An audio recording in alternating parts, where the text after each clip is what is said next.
Class নার্সারির একটা worksheet আমি তৈরি করেছি। দেখুন, পরের বর্ণটি গোল করো। এখানে অ আছে, অ এর পরে কী হবে সেই বর্ণটা গোল করতে হবে। অ এর পরে আ হবে, এখানে গোল করতে হবে। হস্র এর পর কী হবে? দীর্ঘই হবে। এইভাবেই করতে হবে। দীর্ঘ এর পর কী হবে? রি হবে। ও এর পর কী হবে? ও হবে। এইভাবে প্রথমেরটা করতে হবে। দ্বিতীয়তে আমি দিয়েছি আগের বর্ণটি লেখো।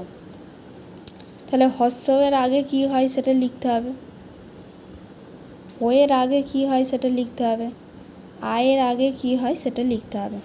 এইভাবে লিখতে হবে। সঠিক বর্ণটি লেখো। এখানে কি কি আছে?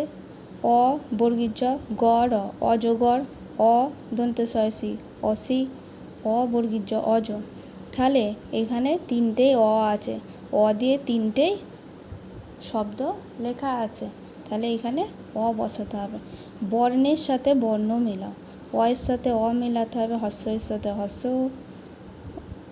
হস্রের সাথে হস্র, হস্রর সাথে হস্র। এইভাবেই ওয়ার্কশিটটা আমি তৈরি করেছি। বাচ্চাদেরকে এইভাবে ছোট ছোট কাজ দিন, বাচ্চারা খুব তাড়াতাড়ি করতে পারবে।